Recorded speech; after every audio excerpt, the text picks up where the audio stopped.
Well, hi everyone, and welcome to the third edition of our conversation series. As we've talked in previous episodes, digital commerce has become, hugely important in business to power business around the world during COVID times. I've been extremely interested in learning about entrepreneurs' stories and how they've harnessed, digital commerce right now to connect with customers around the world. I'm very fortunate today to have one of our leading Hong Kong-based merchants, Wesley Ng, who's a co-founder of Castify, and from a business from Hong Kong that's now got offices in Los Angeles. Castify is a company that's really going from strength to strength with their products and product set as they connect with customers globally. The company is focused on accessories for iPhone cases, for mobile cases, and is a huge hit with media influencers, social media influencers, and artists around the world. So today we really want to learn more about the story of Castify, and I'm really happy to have Wesley here joining me today to talk about his story and how the business has become hugely successful. So Wesley, thank you so much for joining us. And I suppose the first question I wanted to ask, entrepreneurs start at different points, but what was the reason that you quit your job in 2011 to co-found a startup? What was the thing that you saw that was the idea behind the business? So the idea, well, first of all, thanks for having me. Very honored to be here speaking with you guys. The idea is really simple. We saw opportunities where it's kind of intersect with what we wanted to do. As an entrepreneur, it's what we're passionate about. We always want to make products that solve the problem. So we just follow our instinct. Okay, and was there something that you saw at that time that you thought this would be a great idea? What was your instinct that sort of drove the business to be created? Yeah, so it was back in iPhone, when iPhone was first launched and I loved it. Obviously, I believe in the products, and I thought it's a very nice mobile devices, but it's so fragile, right? If you drop it, it breaks. So you're gonna need a phone case to protect that. But then back in the days, the products that are available in the market is very boring. It's a thick plastic, right? So we thought, wouldn't it be great if I could turn all your Instagram images into customized phone cases? So that's how it started. Okay, and then social media, obviously in all the years since you started the business, has sort of been booming, and obviously you were one of the early people to actually identify that and sort of go with the trends of the time. I mean, how do you find products, or how do you design products now that really resonate well with your customers? How do you stay ahead of the trends to make sure that your customers are going to get the products that they really want? Right. Internally, we have a few work streams that allow us to come up with products that people want. And one of them is social monitoring. That being said, we communicate with our customers a lot. We listen to the feedback. So basically, we have that feedback loop that allows us to understand their pain point, and then perhaps to see if we can find a solution for them. Okay, so keeping connected with your customers and sort of feeling the heartbeat of the market has really been a big part of the success of the business today. Okay. Yeah. So Wesley, you're really well known for a company that sets trends and really got your finger on the pulse in terms of what customers want. I mean, how do you think about that? What tools do you use to actually connect with your customers and stay current with what they want? There's no secrets here. It's just we connect with our audience with the social media that's available out there. We go to wherever audiences are. For example, Instagram, Facebook.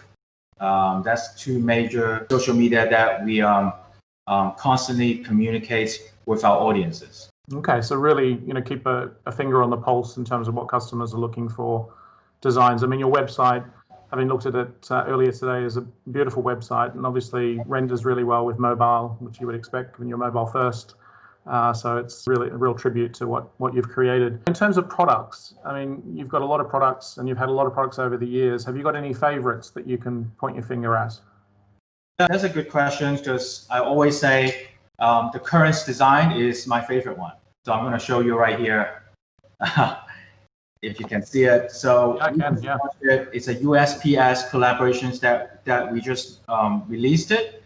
The reason why I really liked it is it's really cool designs, but also proceeds of these collaborations goes to support the USPS as well. So it's a very meaningful project. Oh, that's great.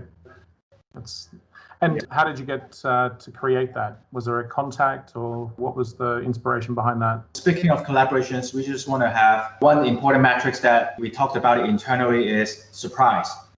We always want to surprise our fans. Because if you kind of see that coming, you kind of lose the surprise element. I mean, who would have thought like you would collaborate with a post office, right? So absolutely. And turn it into something that is usable and nice design as well. Now, when it comes to thinking about global customers, I mean, and obviously you've got great product. What were some of the other important considerations that you sort of thought through as an entrepreneur? Because I think a lot of people looking at this will want to emulate what you've done, inspiration to those sort of young entrepreneurs that want to start and access the world. So what were some of the thoughts that you had at the time about going global? I think that's a very good question. I think one important things that we know about going global is, for example, we entered Japan and Korea in the last 2 years, is that you must hire local. I think localization is more than just translation of languages, localizing the currency, which is also very important, but also the cultural, the know-how, because people do behave differently based on where they live, where they're from. So I think if you want to take your brand, global, you have to understand, the local market before you do that. I think it's a great point. I mean, knowing that the local customer is critical. Yeah. How have you seen changes in buying behavior through COVID-19, and also probably reflecting a little bit further back, so over the last 5 years, what's happening from a buyer behavior perspective from your customers? I mean, I recently come across with a report of e-commerce penetration rate in US. Literally, it had been doubled during COVID. So I think it kind of speed things up. They definitely skyrocket this year. So I think whether you like it or not, I think e-commerce is have been moved forward for like a year or two during COVID. And I think as a businesses, we must cope with the speed, with the change. For example, logistics, supply chain, payments. There's just a lot of change happening during COVID. That's great. I mean, it's great to hear that you're staying up with the pace, because we've seen in our numbers that probably digital commerce has advanced 3 to 5 years in 3 to 5 months as people have been locked down and trying to access goods and services around the world. Exactly. So just to sort of a few more insights from you would be great around how you see the business going forward, and sort of what would be some of the things that you would recommend or advice that you give to entrepreneurs that are starting out like you were in 2011. Yeah. So well, let me answer the first question first, which is the plan going forward. I think retail have been very interesting to us. We opened 3 retail stores here in Hong Kong, and they all perform unexpectedly well, even during COVID. This is rare, I think, for us.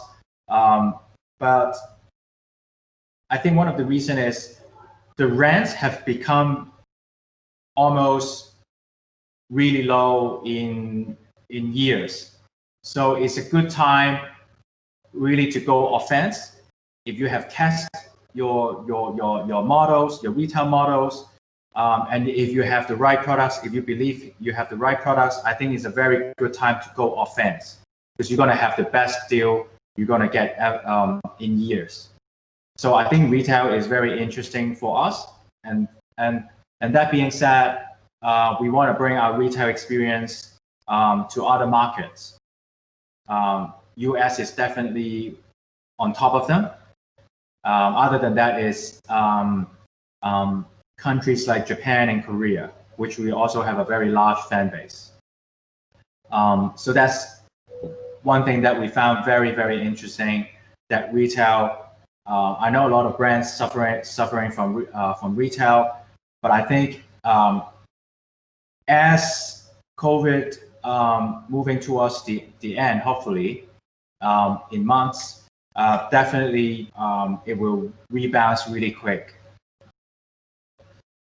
That's good. I mean, we see that as well. I mean, with a lot of we've announced, tens of markets around the world with a new QR payment solution. We see the blurring of online and offline, and it's really interesting to hear your reflection that to reach customers, even in COVID times, to open up new retail outlets sort of augments your overall offering, which your customers want, which is fantastic to hear. So just in a couple of sentences, what would be the tips for entrepreneurs that you would like to give the audience, because people are probably looking at this going, well, it inspires me to start something. What would be the top tips that you would give the team and the audience? Well, it depends on the stage. I mean, if you were asking me about like 10 years ago, before I even started, I would say really talk to people that have been there and done that, because their failure or even their success can save you a lot of time and money, really. That is like one of the best piece of advice that I'll give. And I'm also doing the same to people that reach out to me. I'm an open book. I'll share whatever that I learned along the way. That's great. I mean, it's an inspirational story. I'd recommend everyone to look at the Castify website. Beautiful design, great products, and I think a lot of people will be inspired by your story, Wesley. So I really want to thank you for your time. And I know you've got a busy day, so you need to get back to work to ship all the products that you're selling around the world. But we really appreciate your business. We love partnering with you as PayPal, and it's great to hear these export stories and global expansion stories. Particularly during COVID times. So I want to, say thank you, and we appreciate your custom and business. Thank you. Thanks for having me again. Like I said, I think going global, a reliable partner is very important as well. So we value, every one of our partners, including you guys, PayPal. Yeah. So thank you. Thanks everyone. Thank you, Wesley.